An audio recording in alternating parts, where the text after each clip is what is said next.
किशुनदास जी हैं, बीजेपी के विधायक, अपने विषय को लेकर के विधानसभा परिसर में धरना प्रदर्शन कर रहे हैं। क्या विषय है आप खुद देख पाएंगे। इटखोरी चतरा सीओ राम विनय शर्मा को अविलंब बर्खास्त करो। दादा, एक सीओ के लिए आप धरना प्रदर्शन कर रहे हैं, क्यों ऐसा? नहीं, मामला एक सीओ से जुड़ा हुआ नहीं है। जिस प्रकार यह सीओ राम विनय शर्मा इटखोरी में पदस्थापित है और बीते बजट सत्र में हमने इसके काले करतूतों को विधानसभा के पटल पर रखने का काम किया था और सरकार का जवाब आया था कि जांच करा करके इसको कार्रवाई की जाएगी। आज चतरा उपायुक्त के द्वारा भी इनके विरुद्ध प्रपत्र का भर के भेजा गया है, लेकिन सरकार इसको दबाए हुए है। यह जो है हजारों एकड़ ज़मीन गलत ढंग से बंदोबस्ती कर दिया है और कुछ ज़मीन तो ऐसा भी है जो पहले से जमाबंदी चल रहा है, उस पर रैयत का जो तबाद है, दखल कब्जा है, उस ज़मीन को भी दूसरे के नाम से बंदोबस्ती कर दिया गया।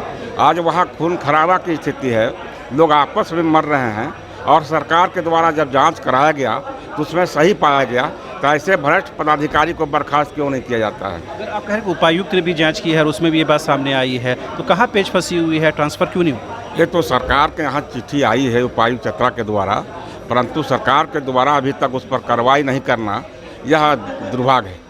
ये क्या लगता है, जो ब्यूरोक्रेसी है, जो अधिकारी हैं, वो आउट ऑफ कंट्रोल है?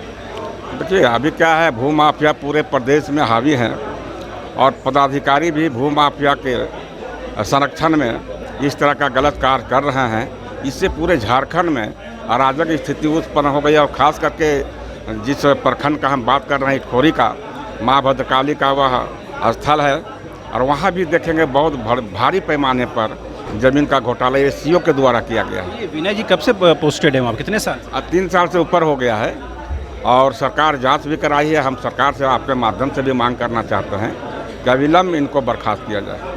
आपने सुना, ये थे किशुनदास जी, बीजेपी के विधायक हैं, जिन्होंने साफ तौर पर कहा कि एक सीओ जो पिछले 3 साल से पोस्टेड हैं, वो अपनी कारस्तानी से कहीं न कहीं वहाँ के लोगों को के बीच त्राहिमाम मचा रखी है और उपायुक्त के जांच में भी और उनके पास भी इस मामले की संज्ञान है, बावजूद इस पर कोई कार्रवाई नहीं हो रही है। किशुनदास ने साफ तौर पर कहा कि पिछले 3 साल से पोस्टेड एक ऐसे भ्रष्ट अधिकारी को आखिर क्यों नहीं वहाँ से ट्रांसफ़र किया जाता, क्यों नहीं हटाया जाता है, ये बड़ा एक सवाल है। कैमरा पर्सन नितिन के साथ रांची से न्यूज़ बाय स्पोर्ट के लिए शहनवाज।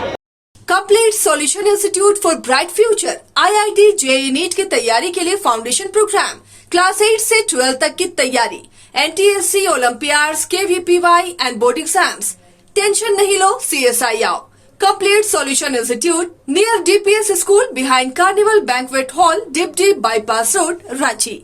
एमिटी यूनिवर्सिटी का पटना और रांची कैंपस पिछले कई सालों से लगातार शिक्षा के क्षेत्र में अनमैच्ड एक्सीलेंस प्रदान कर रही है। यूनिवर्सिटी रिसर्च एंड इनोवेशन के कल्चर को बढ़ावा देती है। यही कारण है कि यहाँ के शिक्षकों और छात्रों ने मिलकर अब तक 700 से ज्यादा रिसर्च पेपर और 30 से ज्यादा पेटेंट फाइल किए हैं।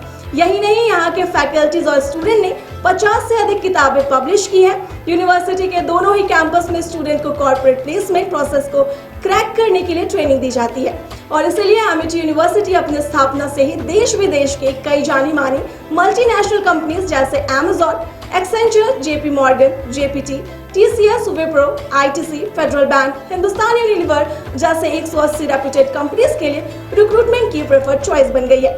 यही वजह है कि आयुष कुमार को JPT कंपनी लिमिटेड में 24 लाख, जान निसार अख्तर को अमेजॉन से 30 लाख और देव नरूला को ह्यूमन होल्डिंग कंपनी लिमिटेड में 44.5 लाख का पैकेज मिला। वहीं सुमन गुप्ता को पैलो ऑल्टो में मिले 47 लाख के हाईएस्ट पैकेज से यूनिवर्सिटी ने बिहार और झारखंड में एक नया रिकॉर्ड कायम किया है।